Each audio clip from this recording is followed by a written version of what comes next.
लेकिन एक सवाल यह भी है कि जिस तरीके से राजपूतों की बात चल रही है, आपने लोकसभा चुनाव में भी देखा कि किस तरीके से काराकाट में और दूसरे जगहों पे ये चीज़ें चली कि बीजेपी के खिलाफ राजपूतों ने कई जगह, मतलब जो एनडीए के खिलाफ वोट किया, और उसके बाद फिर रुपौली में आप देख रहे हैं किस तरीके से जो जदयू का के प्रत्याशी हैं वहाँ भी वोट कन्वर्ट होते हुए नहीं दिखा।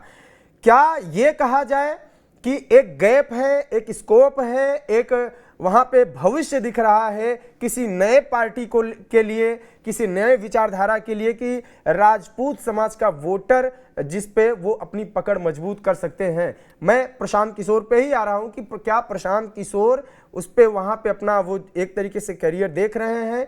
क्या पप्पू सिंह के माध्यम से, और अभी शंकर सिंह का कल का एक बयान भी था, शंकर सिंह से सवाल भी किया गया कि क्या आपकी जीत के पीछे प्रशांत किशोर भी हैं?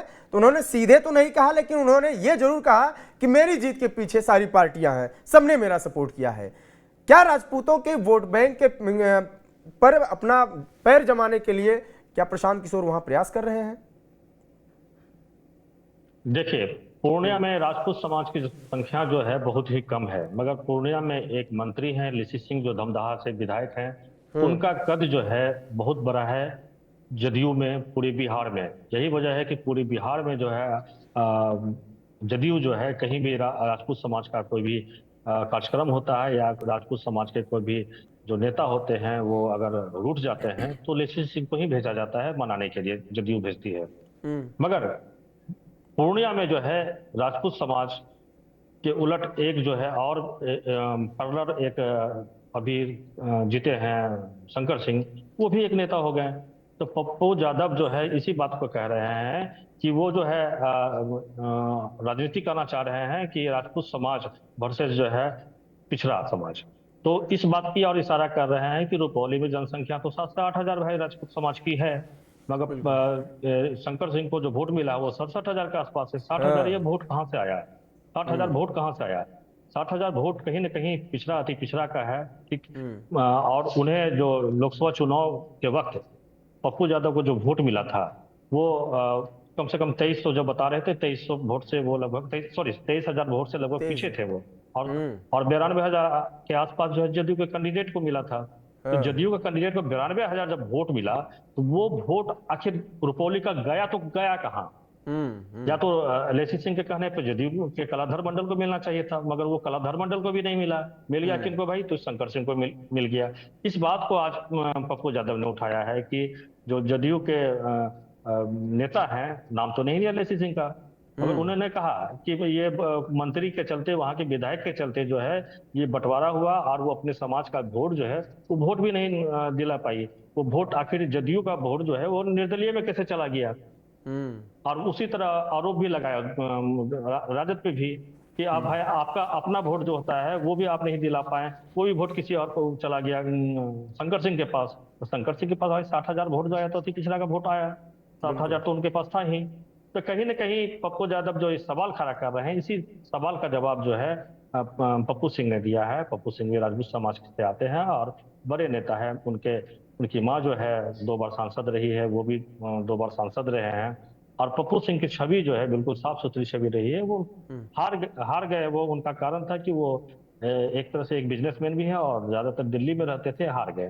तो कहीं ना कहीं जो है उनको भी मौका मिल गया पप्पू यादव के बयान के बदौलत कि भाई हम भी यहाँ पर जो है आप अपनी जमीन जो है तलाशें, और आने वाले लोकसभा चुनाव में जो है हम भी एक तो कैंडिडेट होंगे ही, साथ जो है प्रशांत किशोर की जो पार्टी है पीके, वो अपने यहाँ पूर्णिया घर से जो ही एक तरह से संचालन वो कर रहे हैं।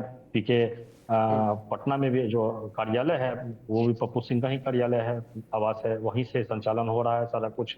तो कहीं ना कहीं जो पूर्णिया, कटिया, अरिया, किशनगंज में उनको लग रहा है कि पप्पू यादव दखल दे सकते हैं मुस्लिम वोट बैंक में।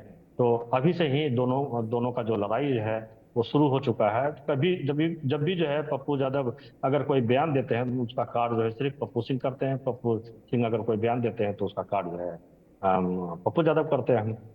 लोकसभा चुनाव में भी पप्पू यादव जो है पहुंच गए थे उनके पास, उनका पैर छू के प्रणाम भी किया, आशीर्वाद भी लिया। पप्पू सिंह, जबकि दोनों में जो है बहुत शुरुआती दिनों से जो है जब से सांसद बन रहे थे पप्पू यादव, तो पप्पू सिंह भी खड़ा हो जाते थे। पप्पू सिंह जब जब सांसद में खड़ा हुए हैं तो पप्पू यादव खड़ा हो जाते, दोनों के बीच 36 का आंकड़ा था। ये जग जाहिर है, पूरे बिहार पूर्णिया सब जान रहा है। मगर अचानक जब उनके घर पहुंचे तो भाई राजनीतिक भूचाल आ गया, कहीं पप्पू सिंह जो है समर्थन न दे दे। मगर पप्पू सिंह ने अपने आप को बिल्कुल अलग कर लिया था। कुछ ही दिन के बाद संतोष कुशवाहा पहुंच गए वहां उनसे आशीर्वाद लेने के लिए। तो ये राजनीतिक समीकरण पूर्णिया के लोग जो है समझ नहीं पा रहे थे उस भाई की किधर जा रहा है। मगर मुस्लिम वोट बैंक के बदौलत जो है पप्पू यादव जीतने में सफल हुए हैं। मगर आज के जो बयान आया है, उस बयान के बाद लगातार जो शुरुआती दौर से जो बीमा भारती के पक्ष में वो बयान दे रहे थे, कहीं ना कहीं पूर्णिया के जो जनता है उसके बीच असंतोष की भावना भी पन रही है पप्पू सिंह के प्रति, सॉरी माफ करेंगे, ये पप्पू यादव के प्रति। और पप्पू सिंह का जो ये बयान है, कहीं ना कहीं वो राजपूत समाज को खुश करने के लिए कर रहे हैं, जो अगड़ी जाति है उनको खुश करने के लिए कर रहे हैं, क्योंकि बीजेपी से यहाँ से वो सांसद रहे हैं। और अ, इनका उनका कहना भी है, एक तरह से पप्पू यादव का कहना भी है, क्योंकि हम लोगों ने रुपौली विधानसभा क्षेत्र का भ्रमण किया था, देखा था। तो जो राजपूत वोट है, राजपूत बहुल इलाका है, और जो ब्राह्मण समाज का जो इलाका है वहां भी हमने घूमा, वहां भी कहीं ना कहीं जो है शंकर सिंह को वोट पड़ गया। तो आप देखिए कि शंकर सिंह को वोट पड़ गया, यानी किसका वोट पड़ा? बीजेपी का वोट पड़ा। बीजेपी का। हाँ जी, बीजेपी का वोट पड़ा। तो बीजेपी का वोट आखिर क्यों पड़ गया उनको? कि कहीं ना कहीं भीतर घात हुआ है। तो कुछ न कुछ जो शंकर सिंह बोल रहे थे कि मुझे सब पार्टी का समर्थन मिला है, ठीक है, तो सब पार्टी का समर्थन जब मिला है तो कहाँ कहाँ से समर्थन मिला है, यही बात को जो है पप्पू यादव भी कह रहे हैं भाई कि जदयू का वोट उनको कैसे मिल गया।